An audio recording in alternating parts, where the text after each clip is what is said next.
misconception I want to talk about today is this conception of quantum locality and how that applies.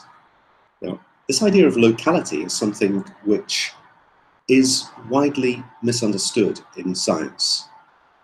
People think that locality, when you mention the word locality, it's like it used to be when I was young, and my granddad, as soon as I'd arrive at his place, would say, "Let's just pop down to the local."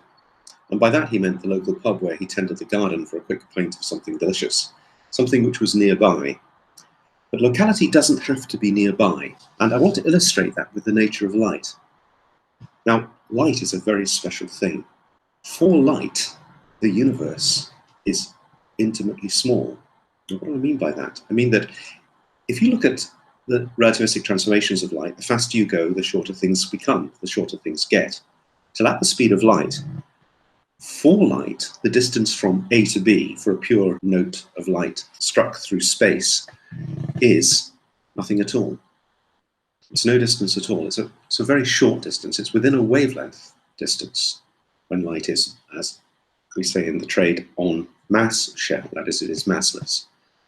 Now, what that means is it means that for any light interaction between an emitter and an absorber, those two things relativistically can be thought to be taking place at the same point in space-time in the frame of the photon.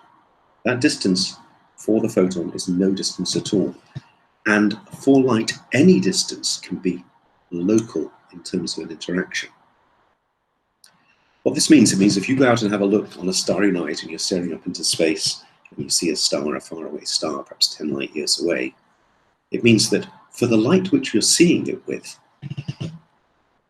your eye is on that star, and that star is in your eye, quite literally, for that element of light that's hit you, for that photon that's hitting you, for that set of multiple photons that are hitting you one after another to enable you to see it. That distance is no distance, and that's a local distance for light.